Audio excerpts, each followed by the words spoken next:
പ്രായപൂർത്തിയാകാത്ത പെൺകുട്ടിയെ തട്ടിക്കൊണ്ടുപോയി പീഡിപ്പിച്ച കേസിൽ ഭാര്യയ്ക്കും ഭർത്താവിനും 20 വർഷം തടവും 19,000 രൂപ പിഴയും വിധിച്ചിരിക്കുകയാണ് തേനി പോക്സോ കോടതി. പഴയ വത്തലഗുണ്ട് റൈസ് മിൽ സ്ട്രീറ്റിന് സമീപം താമസിക്കുന്ന രാമലക്ഷ്മി, ഭർത്താവ് അക്കൂർ രാജ എന്നിവരെയാണ് കോടതി ശിക്ഷിച്ചത്.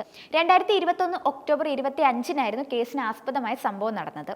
പ്രായപൂർത്തിയാകാത്ത പെൺകുട്ടിയുമായി ലൈംഗിക ബന്ധത്തിൽ ഏർപ്പെട്ടാൽ ഭർത്താവിന് ആയുസ് കൂടുമെന്ന ജോത്സ്യന്റെ വാക്ക് വിശ്വസിച്ചാണ് രാമലക്ഷ്മി ഭർത്താവിന് പീഡനത്തിന് സൗകര്യമൊരുക്കിയത്. പെൺകുട്ടികളെ തേടി ഇരുവരും പെരിയകുളം മുഴുവൻ തിരഞ്ഞു.